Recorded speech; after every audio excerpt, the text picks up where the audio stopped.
Okay, my blood pressure is just soaring through the roof this morning, ladies and gentlemen. The San Lorenzo Valley Water District, seemingly a group of people that are incompetent and they're imbeciles. Brian Lee, in my personal opinion, needs to be fired from his position as the general manager. Let me tell you, you've heard me talk about this more often than not, and it's an important situation because it is small. They're behaving like a little government all on their own. The costs to the ratepayers, of which I am one, for them to pursue the lawsuit involving the former district, former board of director Terry Vieira and his conflict of interest, which they lost again last Friday to Judge Gallagher. They have until the 24th to decide whether to go forward or not. And yes, they're going forward.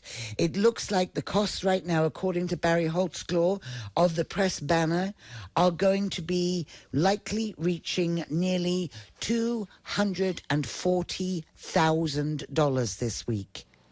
This is disgusting. And it's disgraceful. Now, I ask you, here is the crux of the matter. And people have been telling me things because people know that I am interested in this. Why is the district continuing to pay and to push to pay Mr. Vieira's bills in the case of the piece of real estate purchased on which he and his wife made $12,500 when he was on the board of directors? Could it be, ladies and gentlemen, I'm just putting this out there into the ether, could it be that Mr. Vieira said to Mr. Lee, when Mr. Lee was going to be hired, okay, you come on in, I'll help get you the job, and when the time comes, you'll have my back. And now, Mr. Lee, who is the general manager of this ridiculous organization, and by that I refer to the board and to the general manager, I'm not talking about the workers, could it be that Mr. Vieira said, if you don't, I'm going to sue you? And that's why they're having a closed-door meeting today? Mr. Lee's job is definitely under scrutiny, as well it should be. And I'm telling you, when the next election comes up, there's going to be some empty seats on that board. Mr. Smallman is the only person who has spoken up. When I had Jean Ratcliffe, head of the board, here last week, oh, no, we can't tell you about that. No, of course they can't tell us about it, because there's something damn well going on here. And to foist that money onto the rates, onto the backs of the 7,900 homes that are in the San Lorenzo Valley, when the infrastructure is collapsing of the system, is disgusting. Absolutely disgusting. This is such a 7,900 people. Or homes, I will say. Sorry, 7,900 customers, as they say. There are more than that. How are we going to shoulder this bill? How are we going to pay it? Are we going to sell some of the properties that have already been purchased that couldn't be used in the first place? Oh, I bet we're not going to do that.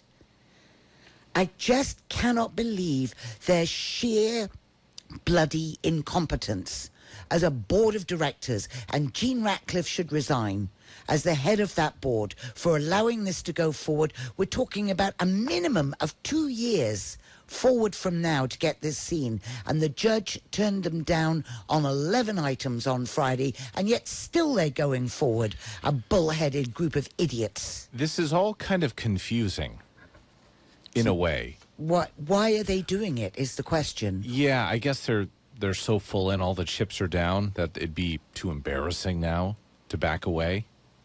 I don't know. Even though this is worse. Brian Lee, I'm looking at the his salary. And how much does Mr. penny. Lee earn? In 2015, more than $150,000. Oh, great. For an incompetent, that's marvelous. With a total benefit of $191,000. And guess what? Mr. Lee does not take his water from the San Lorenzo Valley Water District because he doesn't live in the San Lorenzo Valley. He lives somewhere else. I don't need to name where he lives, but he lives somewhere else. So he's not even a bloody ratepayer. So what the hell would he care? I kind of feel like going back to step one. So they needed some extra room. They needed some put extra equipment. room. Yes. So they bought a parcel of land. They bought a house. They bought a house on Rebecca Drive from a real estate agent who was the wife of the board member. Correct. And the husband and wife are in business together in that real estate company. Right. So let me, because I'm a layman in this. Okay. So your anger takes over, understandably. Sorry. So you got a house who's represented by a real estate agent whose wife is the dude on the board. The dude on the board is also, as you say, a part of the company, the real estate company. So yes. His wife gets a commission, and then he gets a back end from owning the business that kind of acted as the broker, I suppose. $12,500. A single resident in the valley said, hey, that feels wrong. Conflict of interest. I'm going to take this to court. I'm going to sue. Correct. So they go to court. The judge says the San Lorenzo Valley did something wrong. They made a small mistake. They made a mistake. What was the punishment at that point? There was no punishment. So did they have to give back the house? What you would have had to have paid the man who is suing. You had to pay his legal fees. This is where I'm confused right here. So the guy who sued didn't want the San Lorenzo Valley Water District to give the house back. He didn't want the real estate agent to give the commission back. He sued because it was a conflict of interest. But what I want to know is that presumably, therefore, he would have wanted that money to go back. That they should not have been allowed to do the transaction. Right, period. But this is where again the story breaks down for me. If the judge found that the San Lorenzo Valley District did something wrong, why was the business transaction allowed to stand? Because they appealed it. They appealed these points of law, which takes an attorney. So there was no punishment, though? No, the attorney for the Valley Water District and for that member of the board who is no longer, Terry Vieira, is the same attorney. So we've got an attorney acting for the water department and for the ex-board member.